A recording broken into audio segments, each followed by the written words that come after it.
So, it's time for our closing keynote, and it gives me a great pleasure to invite Linda Rising.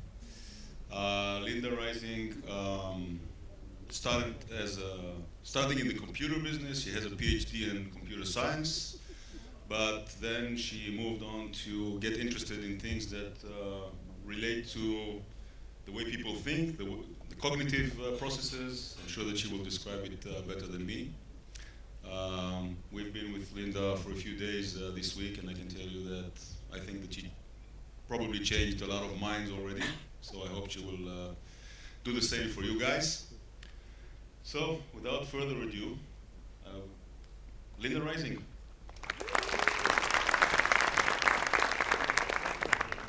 Thank you. You people have been sitting all day. Sitting is the new smoking.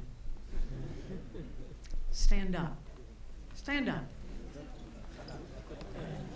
All right, let's do a little stretch. Right arm up. Reach, reach. Oh, yeah, reach. Okay, left arm up. Reach, reach. Oh, good. Okay, now just stay standing. I'm going to stand. I'm kidding. You can sit down if you want.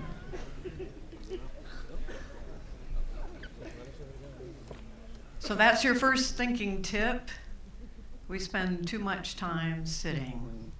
So I'll try to give you more throughout the presentation, but this is really about change. And yeah, it looks like organizational change, but these patterns work for personal change as well. We'll try to do a little translation as we go along. This is the last talk of the day, so I know I probably won't get to talk to most of you, but on the first slide, you've got my email address, linda@lindarising.org, and I'd love to hear questions about this talk, or retrospectives, agile processes, or how your brain works. So stay in touch. That's a pattern. I'm assuming that you know what patterns are. I can't see you out there, but you could raise your hand and it would be a good exercise. So if you know what patterns are, raise your hands. Okay, that's good. Some of you don't, and maybe you're too young. Some of you might not have been alive in 1994. Is that true? So in 1994, there was an interesting book published called Design Patterns, and it changed forever the way we do software development. It was a book of patterns, 23 patterns for software design. And in it were some ideas, some good ideas. And what the authors had done was to encapsulate these ideas in the format of a pattern. Here's the problem, here's the solution, here's the context in which you sit facing that problem. And they gave each one of those patterns a name. Anybody know any of those names? Can you call one out? Oh, Singleton. Now, there's my favorite. Yeah. They should have left that one on the cutting room floor, I think. Mediator is my favorite. And once you know the vocabulary, you can have a little conversation about software design, just using the names of the patterns. Well, that book started it all, and since then we have patterns for software architecture, patterns for customer interaction, patterns for user interface design, and now patterns for introducing ideas into organizations. I often say that my co-author and I work in 10-year cycles, because 10 years ago we wrote a book about patterns for introducing new ideas, and we've just come out with a follow-on book now, 10 years later. The first book was called Fearless Change, and it was a book of patterns, and patterns are based on the experience of a lot of people all over the world who had shared experience with introducing ideas into organizations. How did they do it? And shared their success stories with us. We also looked at a lot of research, social psychology. I discovered the field of influence as a scientific study, and now I teach a little class. in influence. So we looked at a lot of science and we heard a lot of stories. The new book is called More Fearless Change, and it has more patterns in it, as well as some insights, what we learned about the original patterns. So that's what we're going to talk about today. We're going to look at patterns. This is one of my quotes from one of my favorite people in the Agile space, Jeff Patton, who says, you know, if we're talking about the same thing, it's not just software. And if we feel good about what we do, it's really our way of changing the world. It's purpose. And in fact, that should be something you ask yourselves all the time. What is my purpose? Why am I doing this? If it's just to get a paycheck, I would start thinking about maybe doing something else. Because it's purpose that drives not only software development, but everything important that we do. And we all want to make a difference. I get a lot of questions. Linda, oh my God, you're incredibly old. Why are you still working? Well, and they're right. I am incredibly old. And I often ask myself that.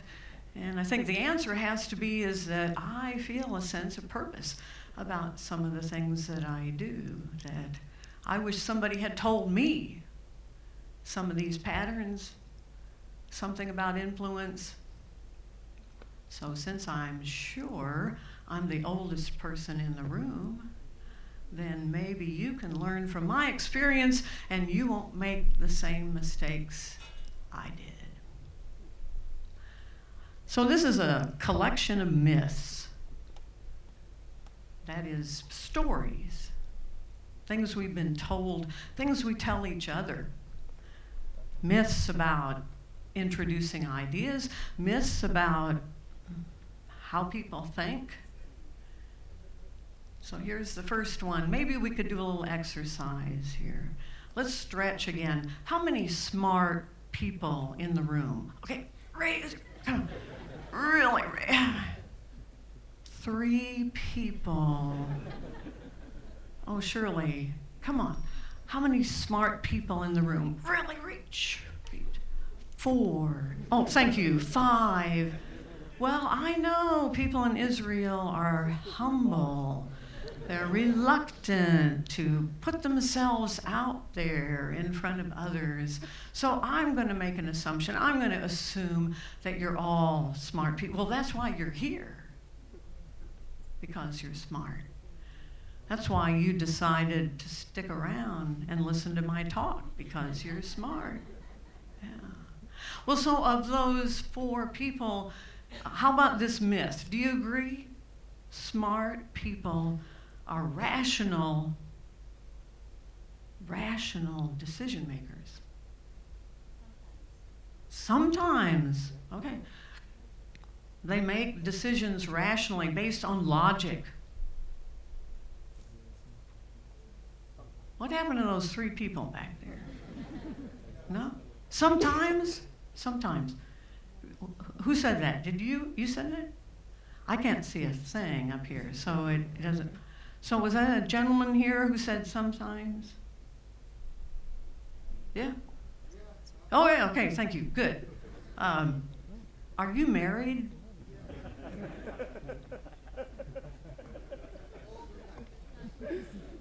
Was that rational? Maybe that was one of the times when you weren't rational.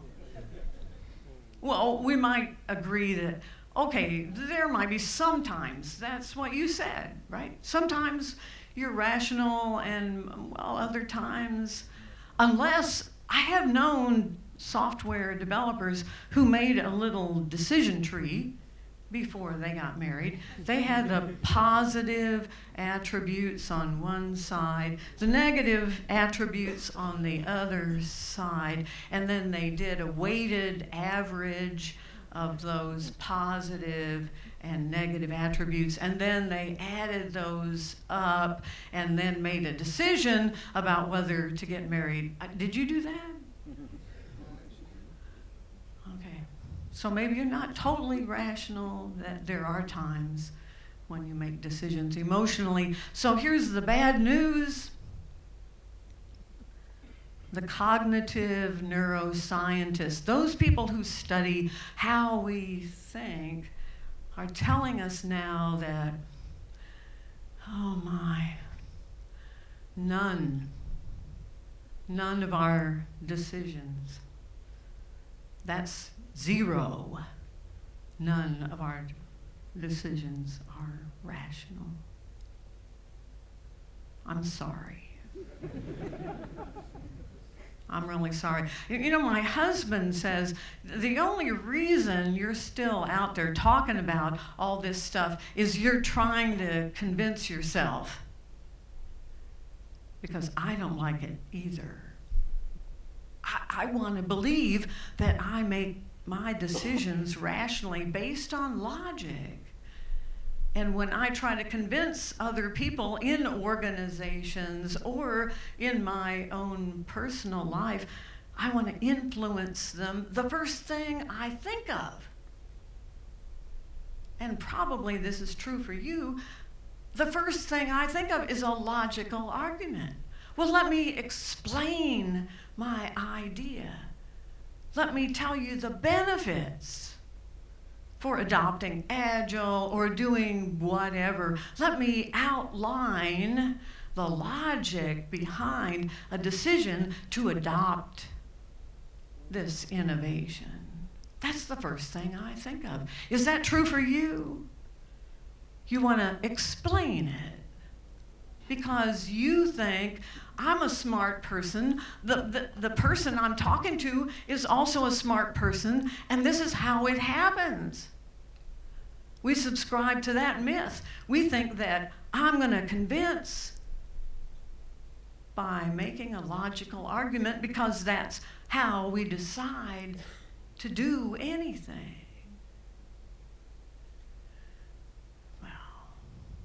Now, I'm not telling you not to make that logical argument. You will need it. Because here's what we do. We make that decision probably at emotional or unconscious level. And then the first thing we do is we analyze that decision and we want a way of explaining it.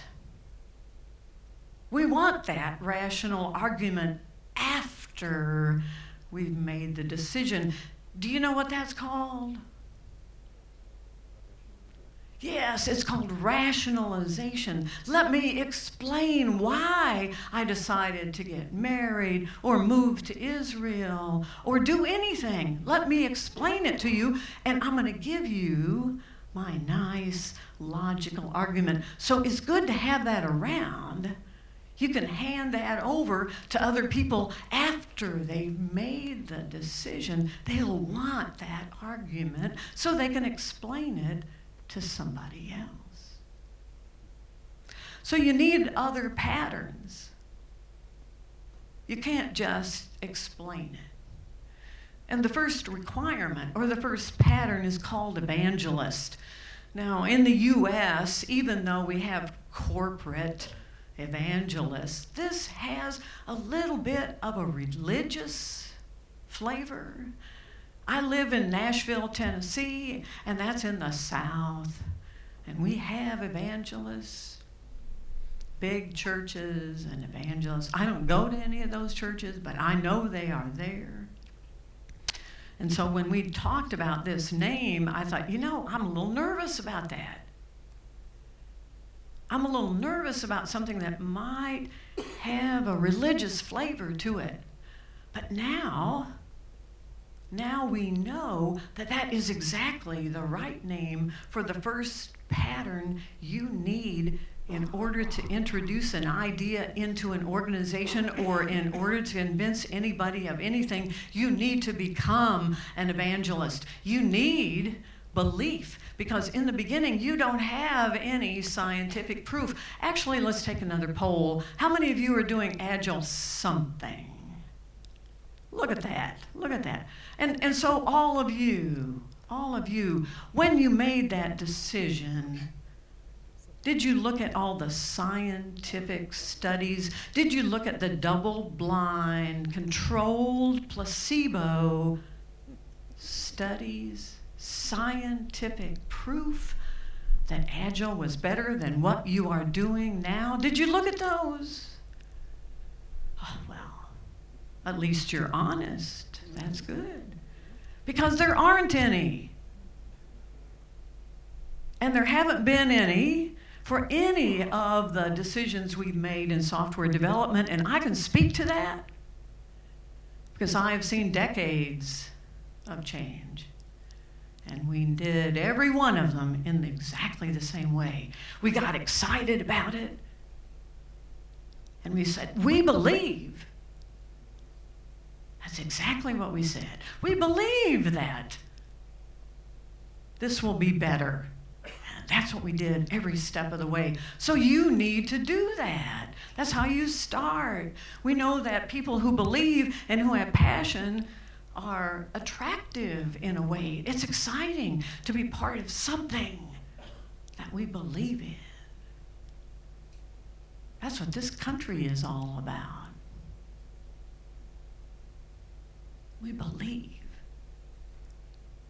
So pattern number 1 is evangelist. And then you need to go through some little tiny experiments. I don't believe in big wholesale change. I don't care whether you're trying to lose 50 pounds or run a marathon by June, or whether you want your team to go agile, or whether you want your organization to adopt lean and Kanban or whatever. It doesn't matter. All of that change happens in little tiny baby steps. And it happens over and over and over. All throughout your organization, you should always be doing this, because if you are alive and if your organizations are alive, you should always be going through this little cycle of try it, stop, think about it. How's it working?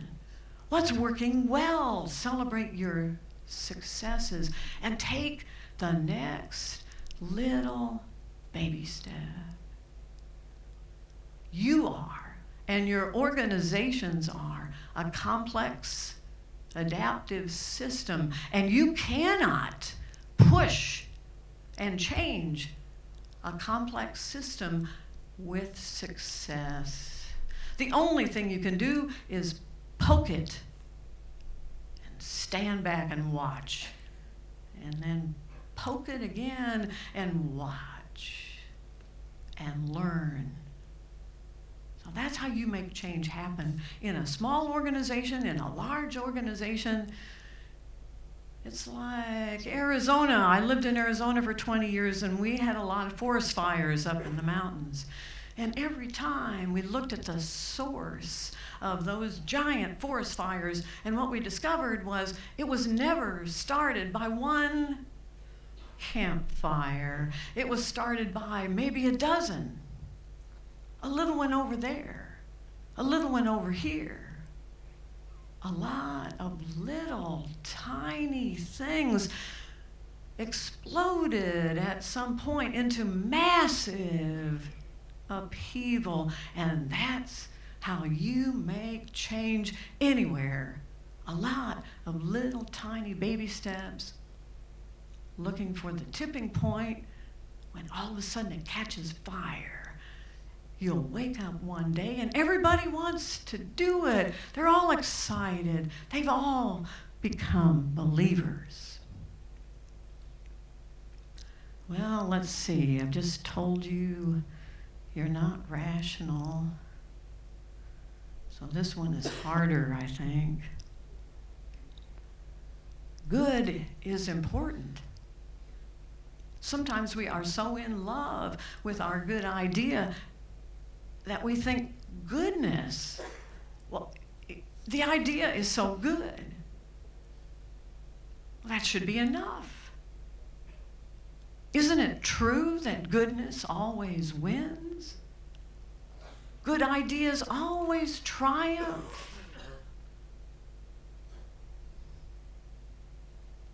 Can you think of a time when there was a kind of a bad technical idea, and it won over a really good technical idea.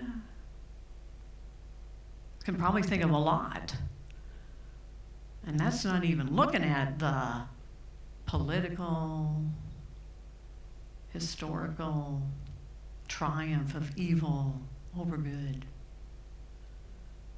So this is a myth, but we get so caught up in it that we think that somehow our logical argument and the fact that it's so good, it's so obviously good, that that's enough, that that's convincing.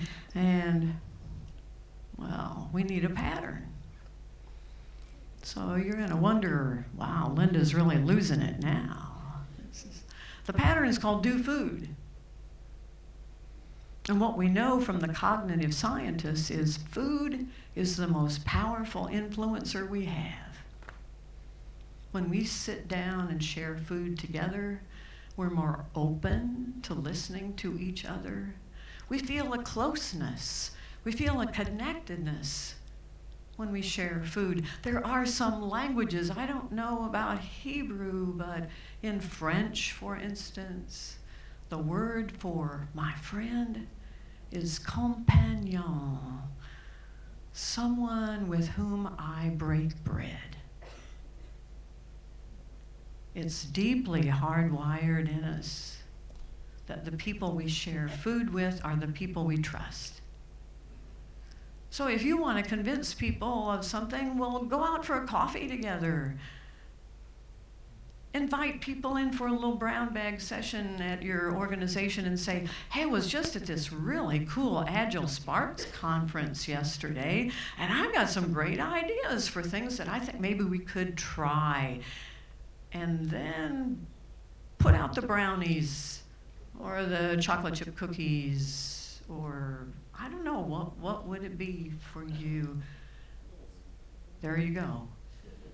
Yeah, some nice special food. And this is now my Maria's rule, because she sent me a picture of her cake, and she says, I believe that there are very few problems that cake cannot solve. If we just sit down and have a piece of cake, maybe we could talk about some of the things that concern us. And I think maybe she might be right. So here's my favorite experiment with food. The experimental psychologist who did this divided up the subjects into two groups, and they said, we're going to try to influence them to vote on an issue. And what we're going to do is we're going to have the control group, they'll just get the presentation, and we're going to have the other group that gets the treatment, and they will get some nice food, maybe some cookies, or maybe a piece of Maria's cake, we don't know, but they got the food. And now, they both get the same information, but they notice something very unusual, that when the vote is taken, which group is more likely to support the issue? What do you think? Hello? Which group? The group over here, the control group, or the group over here, the treatment group? What do you think? The treatment group, exactly so. And what they found, because this experiment has been repeated many times, is that the issue is not important. In fact, it could even be an issue that's negative. We could be asking people to vote on raising taxes or imposing some kind of penalty. So it's really against their self-interest to vote for it, but they do. Now, here's the interesting thing. It doesn't have anything to do with the goodness of the issue, but it does have something to do with the goodness of the cake, yes, the cake or the food, because They found if we feed the treatment group food that they don't like, they'll vote against it. So they're not looking at the content. They're not looking at good versus evil. They're looking at the content of the chocolate chips. I know, maybe that wouldn't work in Israel. I'm not sure. How about this one? Myth number 3. If I only had enough power, if I were the CEO or the vice president, I could just say, listen up, guys. We are all going to go agile. Make it happen. It would be so easy, wouldn't it? Do you believe that myth? Because I did have a conversation with a vice president once, and he said, Linda, these are really nice patterns, but I don't need them. I just tell people what to do, and if they don't do it, I fire them. That's actually very effective. Works 100% of the time. I said, well, you could be right about that. We know that coercion is very effective. You can get people to do all kinds of things by threatening them, but what you get is not real change. The word here, and I don't know how it translates, but is compliance. That is, yes, we will do it, or we will give the appearance of doing it. Compliance. But as soon as the vice president or whoever started the initiative turns his or her back and his attention is elsewhere, and all of a sudden people stop paying attention to whether you're doing agile or not, then all of a sudden we go back to the way it was. Have you ever seen that? Especially in a large organization. Yes, sir, we're happy to comply as long as somebody's paying attention. So that's not real change. What you want, if you want real change, is somebody who really cares, somebody who also believes, somebody who becomes an evangelist, just like you. Somebody who's committed. Commitment versus compliance.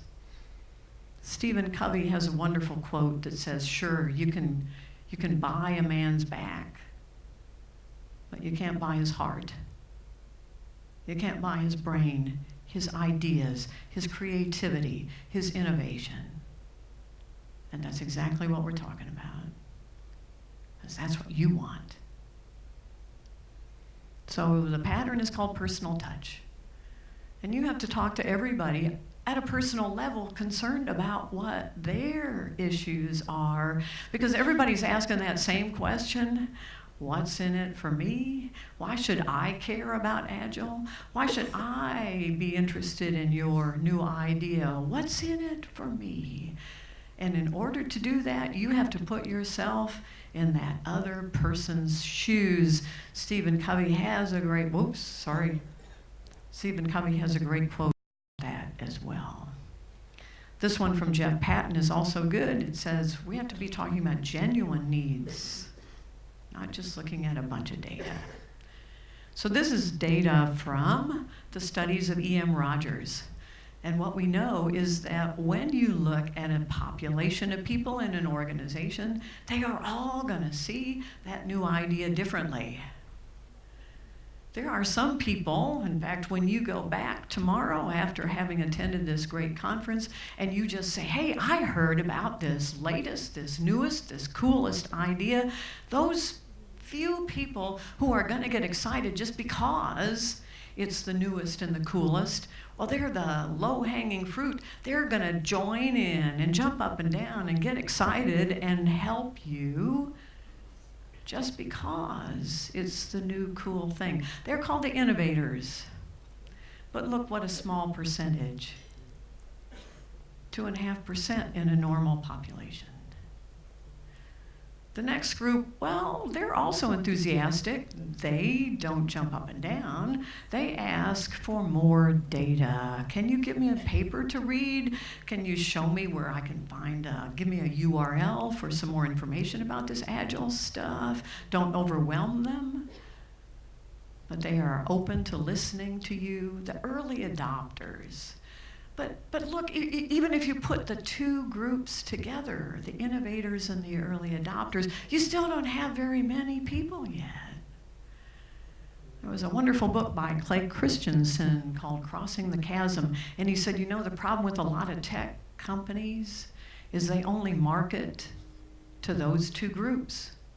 The people who get excited about the new cool stuff, and the people who are open to listening to some reason or logic for why they should buy your product or service. That's a very small percentage of the rest of the target audience out there.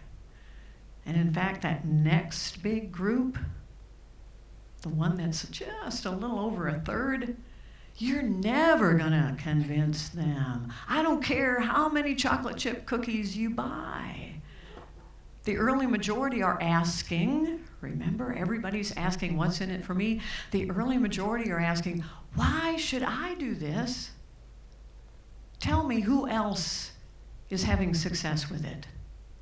I want to know if other teams in our organization are doing Agile and are they having success? And if so, then I might think about it. So they look to others, especially others who are just like them, before they even show any interest at all. So if you're going to be an evangelist and you're entering a large organization, focus your attention on the innovators and the early adopters. Wait until you have something to show those early majority. And then, look at the rest. The question the late majority is asking, well, why should I do this? I guess if I have to. So they're not going to get on board until you do have requirements. We are all going Agile. And otherwise, they're not interested. And that's also a pretty big group. And then we haven't even gotten to the last one yet, the laggards. We have no laggards here, I'm sure. They're the ones who are going to say, we've always done it this way. Have you ever heard that in your organization? We've always done it this way. So focus your attention on the people who are positive, the people who are interested. You'll convince the early majority when you have some success to share. And what you're hoping is that over time, the members of those lower groups, they'll see what's going on. And what we know is the people you work with are also smart. They also care about doing a good job. And if they see that the organization is moving in a particular direction and that people are having success and people are enjoying, that's a word I never heard before in software development, and now people talk about it all the time. The word joy. Who wouldn't want that? So even laggards, so give them a chance. Be open. These are roles, not people. People play these roles at different times. We've all been a laggard at some point. We've probably also all been an innovator. We wear different hats. So be careful about judging people too harshly, because tomorrow they might be more open to what you have to say. Here's the one bad myth. We just talked about those laggards. Well, you know, those skeptical people, usually they're old too. You know, I know, I'm old. What should we do about those old people? You remember that movie? It's called Soylent Green. Said everybody over 35 should just be ground up into hamburgers. Do you remember that? There are some people who believe that. I know, I've met many of them. And the question that came up once, I can remember, an Agile question. I've got this guy in my organization and he refuses to pair programs. Should I fire him?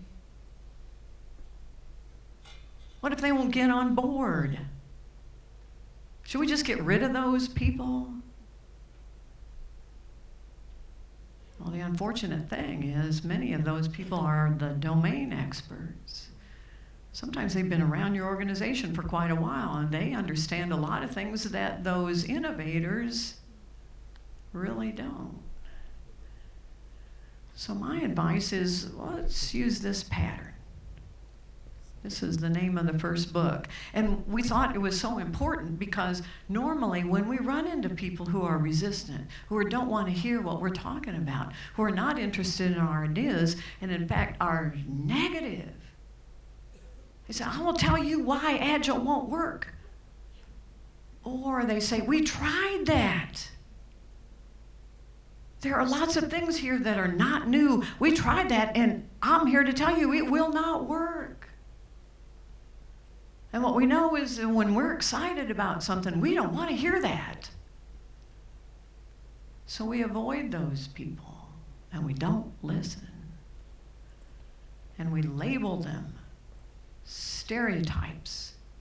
Those people, those resistant, negative, old guys, what do they know? So the pattern suggests we turn that around. The pattern suggests that we use this as a learning opportunity. The pattern suggests that instead of avoiding those people, we engage them in conversation and we do everything we can to learn from them. I was in India a couple of months ago and a guy came up after my talk and he said, you know, what you're suggesting is that you treat these skeptics like gurus. I thought, well, that's a wonderful metaphor. Let's pretend, because we need something to help us get through this, let's pretend that we have traveled a long distance to see this wise individual, and we want to learn.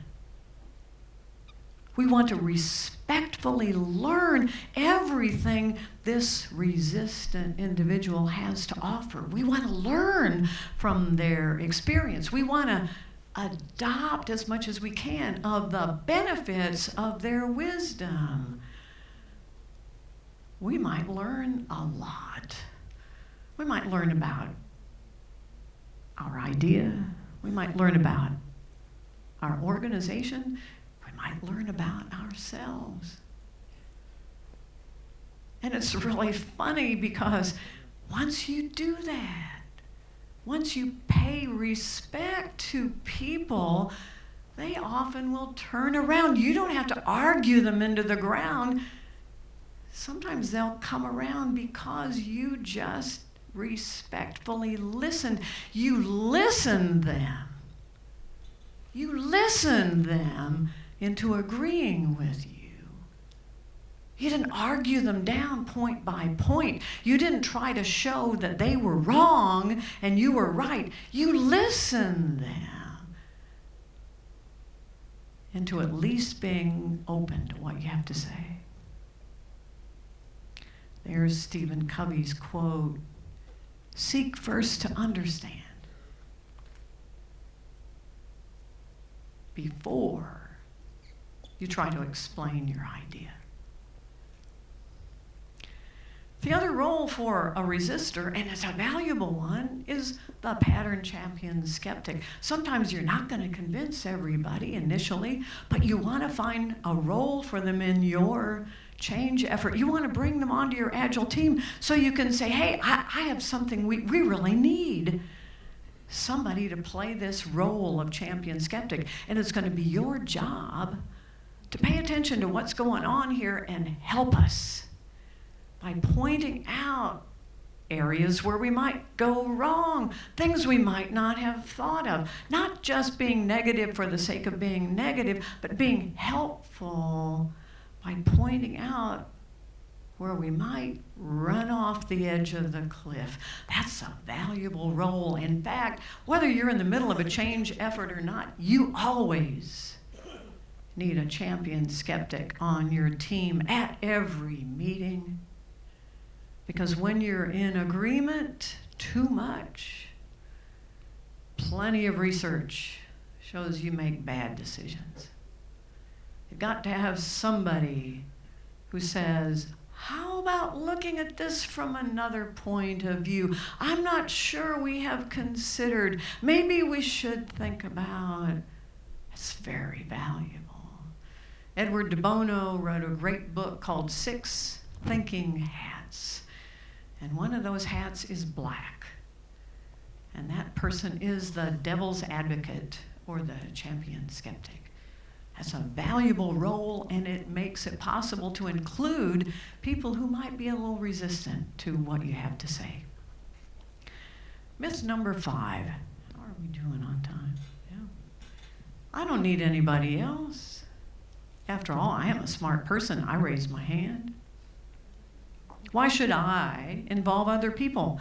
Maybe some of you are doing this because you'd like to have that Innovator of the Year award, or you're looking for that bonus or that raise. And this is my idea, after all. So the pattern is, no, ask for help.